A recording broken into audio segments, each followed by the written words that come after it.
Hello again, friends. Um, I'm trying to do better with posting on this channel more. Um, I'm not gonna lie to you. I have uh, this excuse that I resort to often as to why I don't post more like I intended to, and it's because, and I think I mentioned it before in my first video, that I I don't have the proper equipment, you know. And sometimes I rely on that excuse. It was like, well, I really want to, you know, record off of um, the right camera. I want to make sure this is right. I want to make sure that is right. And really just giving myself every excuse I can to not be consistent and post on this channel more. So I do believe in treating the available supply like it's the desired supply until the desired supply becomes the available supply. And the available supply is on its way. I'm going to be investing in a DJI Osmo Pocket 3. Um, and so, yeah, but until then, um, welcome once again to the human experience. This is the second video on my channel. And today, today I wanted to talk about something that I was having a discussion with a friend of mine yesterday. Asia, if you're watching this, hi. um, it was my 29th birthday yesterday. Um, and I celebrated it a lot differently than I have in the past years.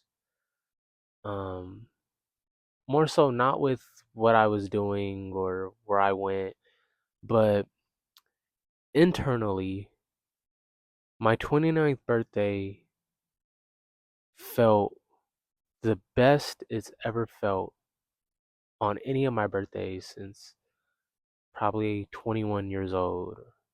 Um, and reason being is because I feel like I'm not the only one here where, when birthdays come around, we kind of fall into this blues. We fall into this feeling of discouragement because our reality in our life is not how we expected it to be at this age. um we're not at this place that we want to be in the multitude areas of our lives. um and we kind of look at this blessing, this true gift of being able to see another day of creation, to have gone through 365 days and being in creation and being a part of creation. And we look at it with such a discouraged, sad, angry, anxious viewpoint because our present reality doesn't align with our expectation. And you know it's sometimes crazy to me that I can view this gift that I've been given of being here and being alive with such disdain and with such dissatisfaction because what is and what it is doesn't align with what my ego wishes it was. And so I say that to say that my 29th birthday, I will say, was a beautiful birthday, one of the most beautiful birthdays that I've experienced in a long time. And it really has a lot to do with me putting mindfulness at the center of my life. And I believe that putting mindfulness at the center of my life has not only made me appreciate the present more, it's not only allowed me the gift of being able to be in creation and to see creation and to be enamored and in awe of everything around me, including myself, but it's also given me the gift of drawing closer to the Father, drawing closer to the Creator, God, Source, Universe, whatever you want to call it. Mindfulness has given me the opportunity to draw closer to the Creator than I've ever been in my entire life. And I grew up Christian. I've been baptized maybe 3 times in my life. Um, Baptized as a child, baptized again as a teenager, baptized again as an adult. I've gone to church. Growing up, I spent a good amount of my time in the church, going with my grandmother, going with my aunt. Um, and so I would spend a lot of time in the church.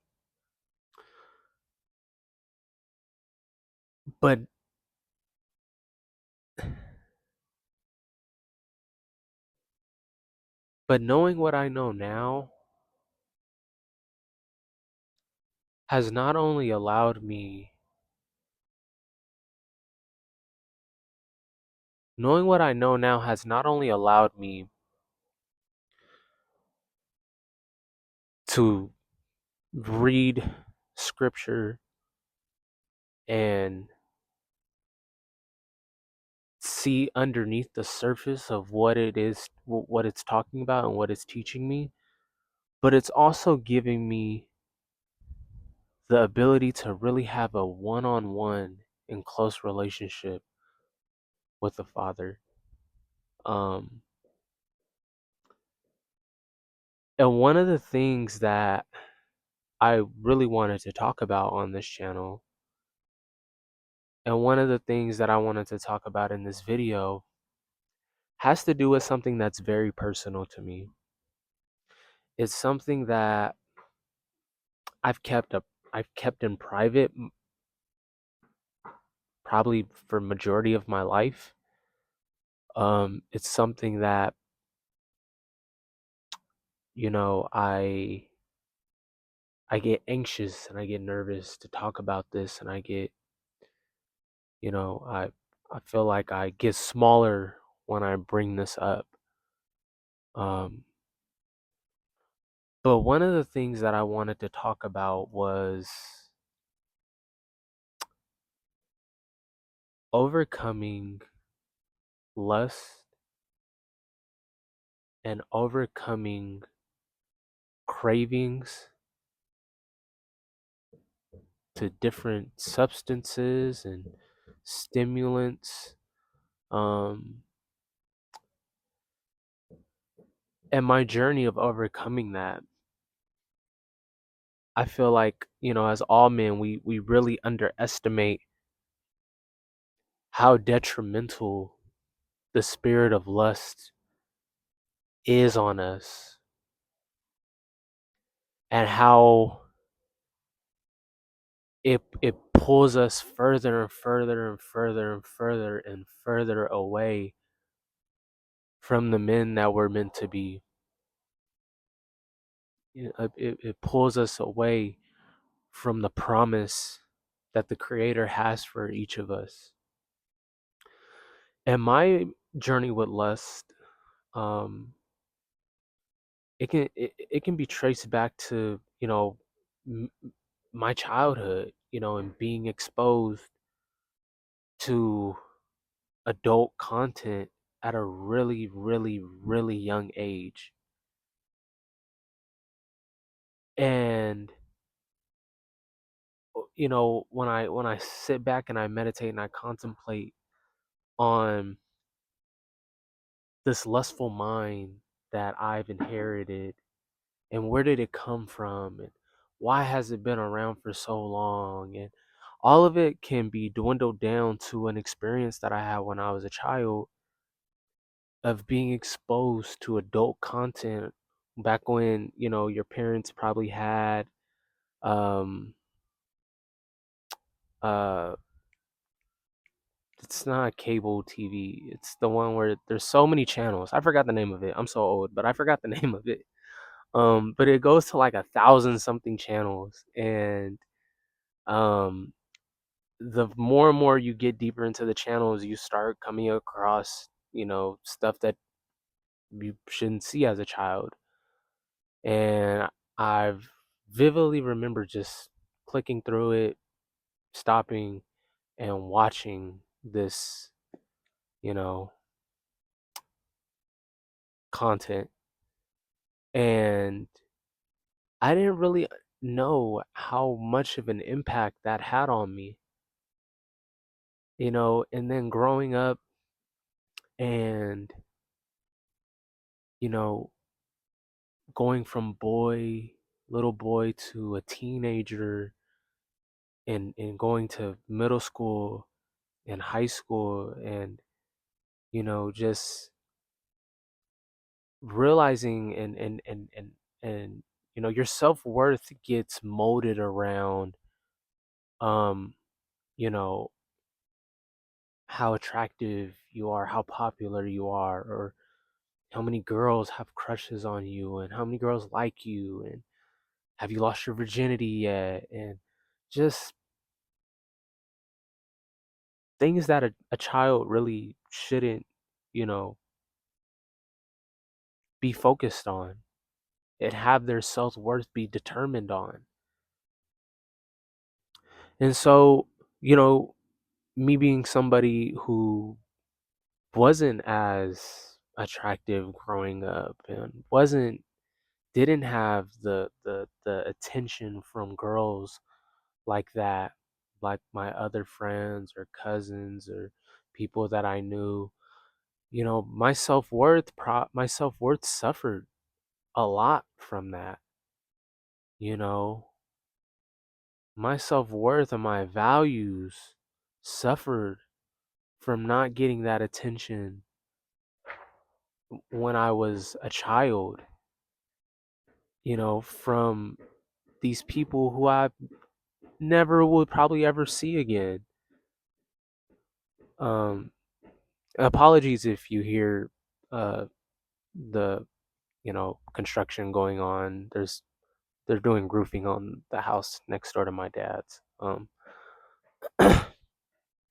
But my self worth suffered a lot from you know not getting that attention that I craved so badly. And so I think when I started getting older and my features started developing and I started becoming more handsome and whatnot, um and I started getting the attention that I so desperately craved when I was a child, you know that I didn't know how to handle it.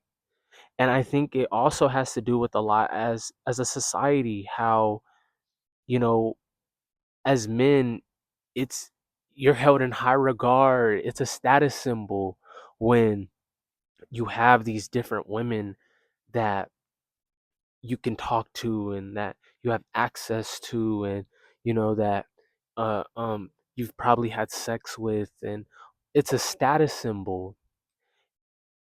And it's kind of disgusting when we look at it, is because we've turned another human being, we've objectified them so much to where we treat them like metals, and we're trying to rack up these metals so we can show off to other men and other people. And it's it's insane, when we think about it and we peel back the layers of patriarchy more and more, and how patriarchy itself harms us as men just as much as it harms the women. It harms them way more, but don't think that we're not suffering from the subjugation that we inflict onto them. And so, growing up and dealing with low self-worth and self-esteem, and now having these physical features, my pride sort of went into how I looked and how I came off to a person and how another person viewed me. And I put myself in a very dangerous place because I put how I viewed myself, I put the value of that into the hands and into the eyes of another person. And if that person rejected me, or if that person didn't think of me the way that I would like them to, I suffered from that. And so, having this spirit of lust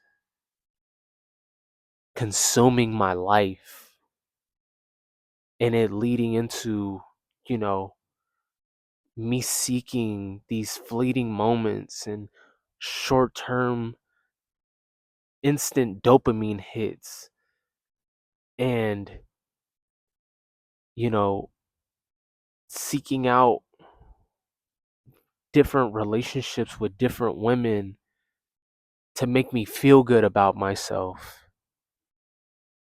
Looking back on it, I sometimes hold my head in shame. I sometimes hold my head in shame because they deserved so much better. And I deserved so much better.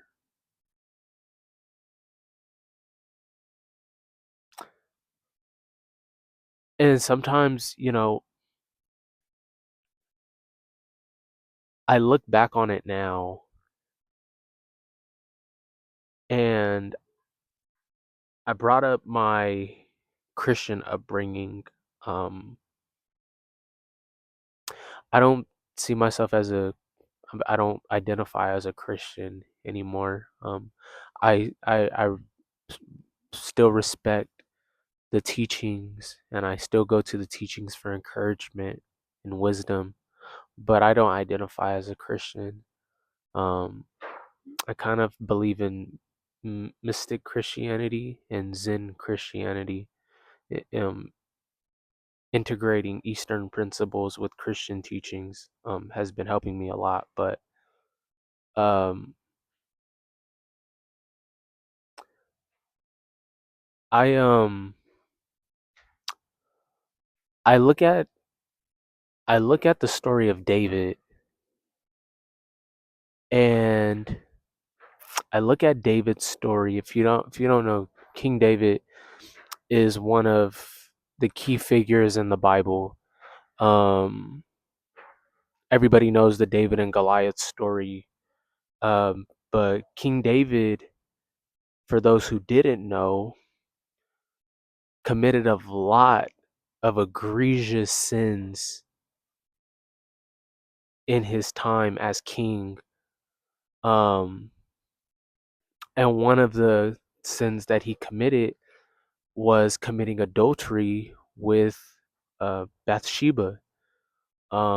Bathsheba was a married woman. She was married to a man named Uriah, and David um, oversaw her bathing one time and committed adultery with her. And to cover up his sin, he ordered Uriah to come home so he could sleep with Bathsheba and cover up the sin that he committed because Bathsheba was pregnant. And Uriah refused, so David had him killed in battle. And because of that, David suffered a lot of punishment from God for that. However, And I find this so crazy when I think about it. After all the sin that David committed,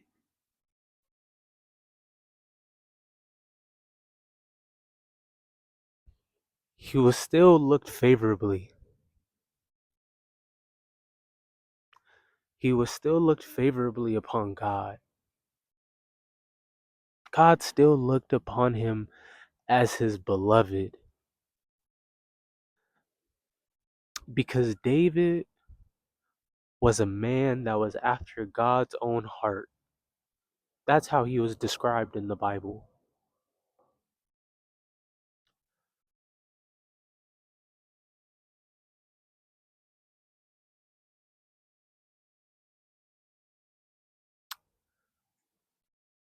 And I relate to that so much.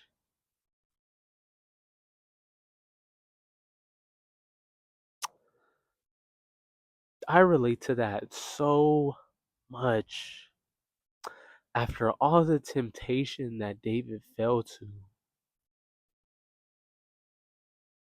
he still was looked favorably upon by God.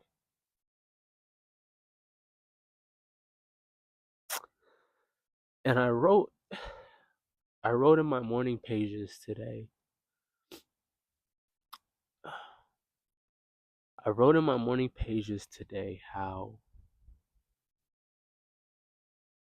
I too am a man that is, after falling to temptation so many times in my life,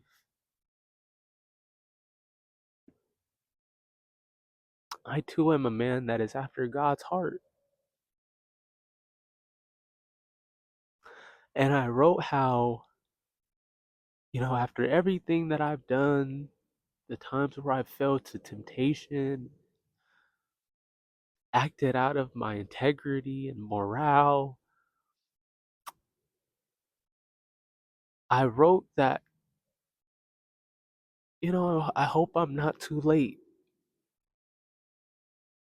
I hope my repentance and my turning point is not too late in the eyes of the Father, and that He still looks favorably upon me. And I wrote how, I hope that I didn't forsake my promise for my life, that my actions didn't cause the Father to look at me and say, have it your way.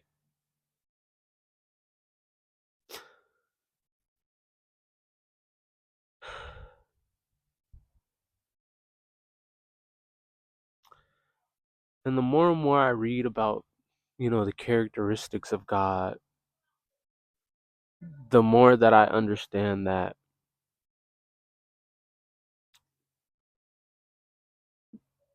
the unconditional love and forgiveness that the Creator offers, the grace, the mercy,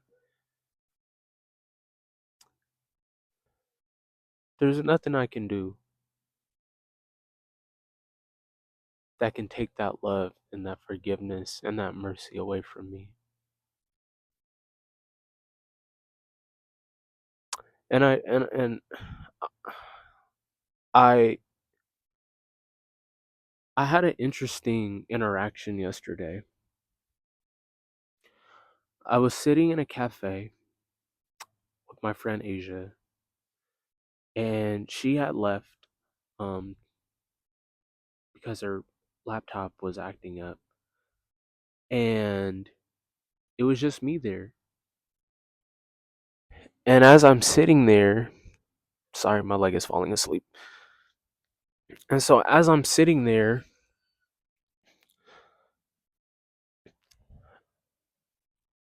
a man comes up to me. I'm not gonna say he was homeless because I don't know, and it'd be um ignorant of me to believe that. Um, but I smelled alcohol on him, and he came up to me and he said, I don't remember what he said to me the first time because I had headphones on. But as soon as I took my headphones off, he looked at me and he said, "You don't remember me?" And I said, "No." And he said, "Again, you really don't remember me." And at this point, I'm like, "No, not really, I don't." And so he said, "I'm a descendant." And so he said it again. And so I invited him to sit down.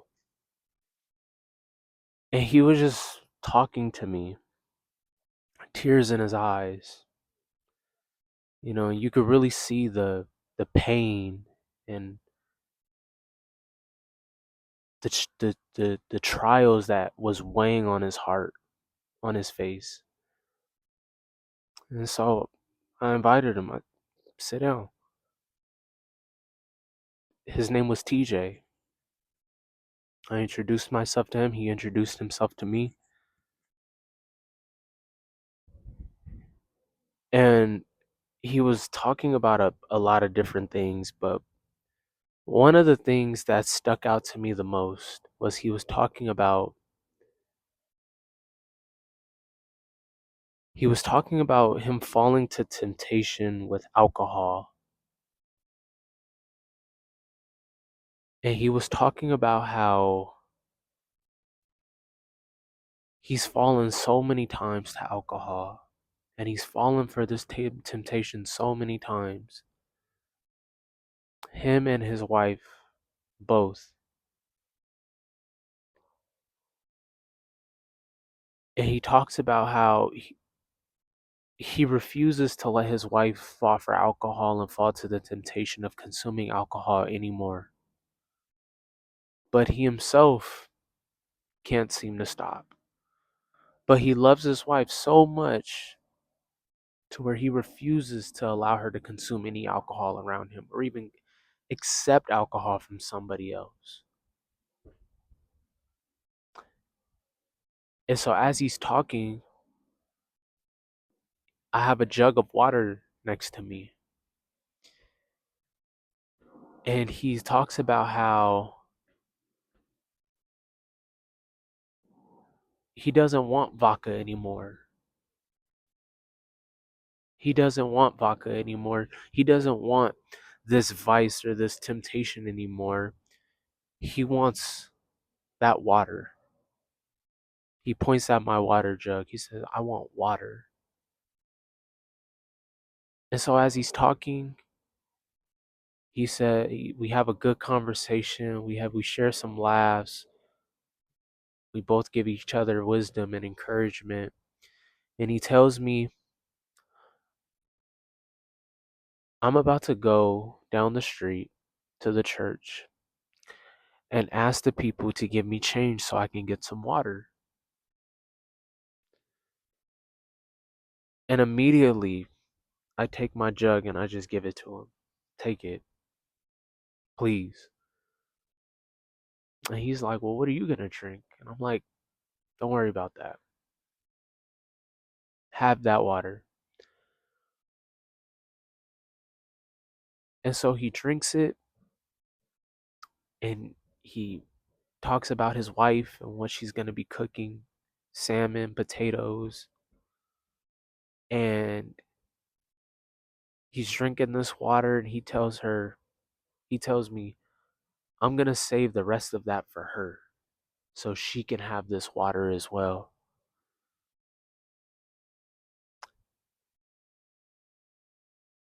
And so I thought that was very profound and very admirable, that he could have drank that whole jug of water, but he decided to still save some for the ones that he loved. And so as I'm still sitting there, he gets up, he leaves, and he tells me, he says, I'm honored to be in your presence. I thank him for the wisdom that he gave me, but he said, no, King. He said, I'm honored to be in your presence. You're the magnificent. And so I graciously thank you. And so as I'm, you know, what's crazy to me is as we were sitting there having that conversation, I would look around to see if anybody was paying attention, looking at us. People would walk by and it was like we weren't even there. Like when he walked in, nobody noticed him. Nobody saw him come in as we're talking, and I'm looking around to see if anybody is looking at us, and everybody's just in their own world. It's like me and him were meant to be there at that moment and talk to each other. Just us. Some value was meant to be exchanged that nobody else was meant to see or hear. And ironically, it had a lot to do with what's been weighing on my heart and what I just talked to my friend Asia about prior to that moment, which was temptation and falling to lust and finally saying no to this vice that has had me shackled since I became an adult. And so as he leaves, I sit there, I smile as he walks out, and I get up and I leave, and I'm just thinking about that interaction. And last night I looked up the biblical meaning of water in the Bible. And water in the Bible symbolizes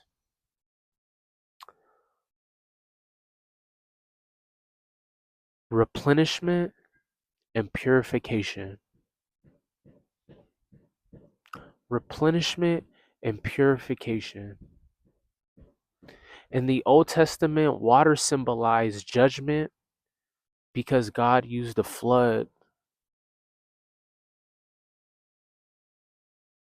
to decimate an entire population. But the other aspect and the other symbolism behind water was purification and replenishment. And Jesus is also described as offering the living water that can only be offered through a relationship with God. And that living water is a representation of eternal purification and replenishment, of centering a relationship with the Creator in all of our lives. And so I thought that was profound that this man didn't want this temptation and this vice of alcohol anymore. He wanted water, purification, replenishment, mind renewal. Just like I don't want this temptation of lust and craving anymore. And my pursuit for an intimate and one on one relationship with the Creator. And so I just wanted to share that story with you guys, share my testimony. I will be dropping more videos on this channel. Um, but yeah, so I love you. Have a great rest of your day.